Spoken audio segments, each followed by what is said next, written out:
সম্প্রতি নাটোর, নোয়াখালী সহ দেশের বেশ কিছু জেলায় হিজবুত তাওহীদের বিরুদ্ধে বিভিন্ন ধর্মভিত্তিক দলের নেতা কর্মীরা বিক্ষোভ ও মানববন্ধন করেছে। তারা বলেছেন যে হিজবুত তাওহীদ যেভাবে ইসলামের ব্যাখ্যা দিচ্ছে তাতে নাকি ইসলাম বিকৃত হচ্ছে। এ বিষয়ে আপনার মন্তব্য জানতে চাই। বিভিন্ন ইসলামী দল কি একদম সোজাসুজির নাম বলেন, এটা হলো হেফাজতে ইসলামের তথা কাওমি মাদ্রাসার কিছু মোল্লা মুন্সি। আবার সবাই না, এটা একটা গোষ্ঠী, অনেক ভাগ আছে ওদের ভিতরে। এদের কোনো কাজকর্ম নাই, এরা হঠাৎ করে এদের মাথার ভিতরে কি ভূত চাপে, এরা একত্রিত হয়ে একটা ব্যানার নিয়ে দাঁড় করাইয়া হিজবুত তাওহীদ নিষিদ্ধ করতে হবে, এই দেশের পত্র বন্ধ করতে হবে, ইত্যাদি ইত্যাদি। আর কোনো কাজ নাই এদের।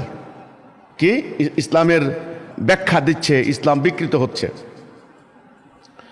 ওনারা তো আজ কয়েক শতাব্দী ধরে ব্যাখ্যা দিয়ে আসছেন।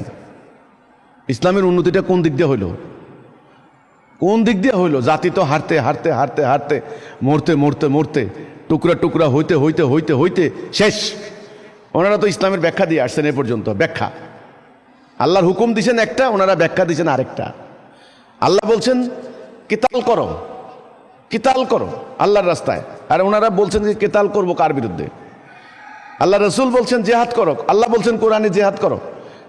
ওরা ব্যাখ্যা দিছে কি আত্মার বিরুদ্ধে জেহাদ, বড় জেহাদ করেন এখন আত্মার বিরুদ্ধে জেহাদ।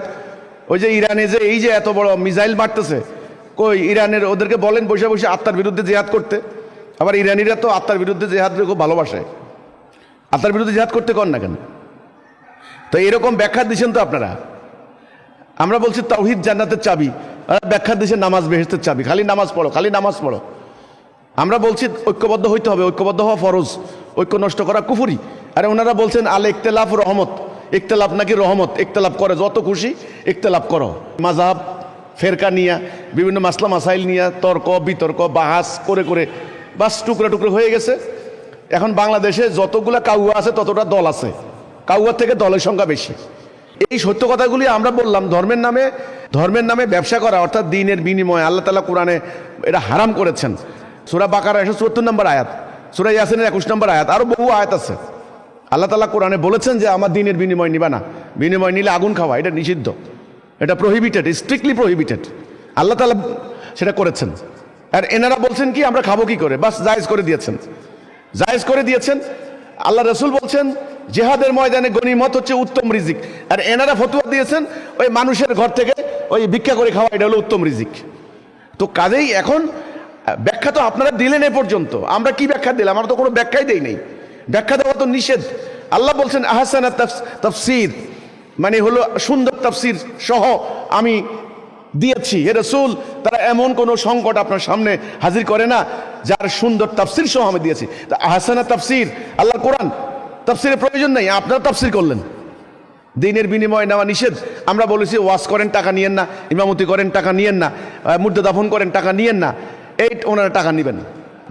ভুল ব্যাখ্যা দিয়ে ইসলামকে নষ্ট করে দিচ্ছি এই অভিযোগ তুলে আমাদের নিষিদ্ধের দাবিতে বিভিন্ন জায়গায় মানববন্ধন করছেন। ওই মানববন্ধন পারবেন আমাদের বিরুদ্ধে করতে, ইসরায়েলের বিরুদ্ধে মানববন্ধন করেন না কেন? হ্যাঁ, এই ব্যাপারটা কি? আমার প্রশ্ন। সবাই মিলে সব মৌলানা মুন্সি যাইয়া ওই যে মানে সোহরাওয়ার্দী উদ্যানে মার্চ টু গাজার দিকে মার্চ করবেন, গাজা ধ্বংস করে দিছে, সেখানে করতে যাইয়া সোহরাওয়ার্দীর আর ঢাকা বিশ্ববিদ্যালয়ের আম গাছের একটা আমও রাখে নাই চুরি করিয়া, এগুলো আবার গাজা যাইব, মানে মুসলমানদেরকে রক্ষা করবে। আমার কথা কিন্তু শুনলে আপনাদের গায়ে জ্বালা ধরবে আমি জানি। এখন যে ইরান ধ্বংস করে দিচ্ছে না, এখন বলবেন না, কেন বলবেন না? ভিতরে আপনারা আবার একটু মজায় আছেন তো। ইরান হলো শিয়া, মরুক শিয়া, এরা তো মুসলমান না, এরা কাফের। শিয়াদেরকে কাফের বলে রাখছেন আপনারা আজকে না, বহু আগে। তো আমার কথা হলো নিজেরা তো এ পর্যন্ত জাতিটাকে কোনো ডাইরেকশন দিতে পারেন নাই, কোনো হেদায়েত দেখাইতে পারেন নাই, কোনো কর্মসূচিতে আনতে পারেন নাই, জেহাদের কোনো মন্ত্রণা দিতে পারেন নাই, শুধু প্রত্যেকটা শাসকের তাবেদারি করে গেছেন।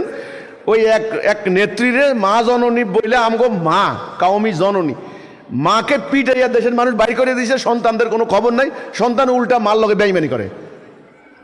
এই হচ্ছে অবস্থা আপনাদের।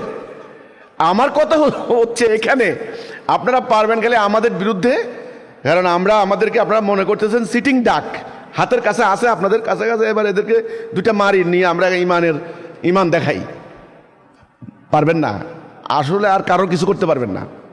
তো এই যে যারা এইভাবে আমাদের বিভিন্ন জায়গায় মানববন্ধন করেন, আমরা কি ইসলামকে বিকৃত করে ফেলছি এই অভিযোগ করেন না? আমরা ইসলামের বিকৃত করি নাই তো, আপনারা করছেন। আমরা দেখাই দিছি ইতিহাস থেকে রাসূলুল্লাহ নারীদেরকে নিয়ে জুমার নামাজে, ঈদের নামাজে, হজের ময়দানে, যুদ্ধের ময়দানে মেয়েরা গেছেন, আপনারা বিকৃত করে করছেন কি মেয়েদেরকে বাক্সবন্দি করে দিচ্ছেন। এখন আমরা যখন মেয়েদেরকে ঈদের নামাজে আসার সুযোগ করে দিচ্ছি, আপনারা এর বিরোধিতা করেন। তো ইসলাম তো বিকৃত আপনারা করছেন, আমরা তো করি নাই। ধর্মের ব্যবসা করছেন আপনারা, জাতিটাকে টুকরে টুকরে করে খাচ্ছেন আপনারা, আমরা তো করি নাই। আমরা ইসলামের প্রকৃত আদর্শ নিয়ে নেমেছি, আমরা জাতিকে ঐক্যবদ্ধ করার জন্য বলেছি। আমরা এই পাশ্চাত্য দর্শনকে পরিহার করে আল্লাহ দেওয়া জীবন ব্যবস্থাকে আমরা নিজেদের জানমাল উৎসর্গ করে আমরা জেহাদ করছি। কাজে আমরা ইসলামকে বিকৃত করি নাই। আমাদের বিরুদ্ধে এই অভিযোগ, এই মানে মিথ্যা প্রপাগান্ডা এরা করে সাধারণ মানুষকে বিভ্রান্ত করে, প্রশাসনকে বিভ্রান্ত করে। কাজে আমার এই প্রশ্নের উত্তর একটাই, যে ইসলামকে বিকৃত করার অভিযোগ আমাদের বিরুদ্ধে করা হচ্ছে, তারাই বরং ইসলামকে বিকৃত করছেন। রাসূলুল্লাহ সাল্লাল্লাহু আলাইহি সাল্লাম যেভাবে ইসলামকে রেখে গেছেন সেখানে রাখেননি।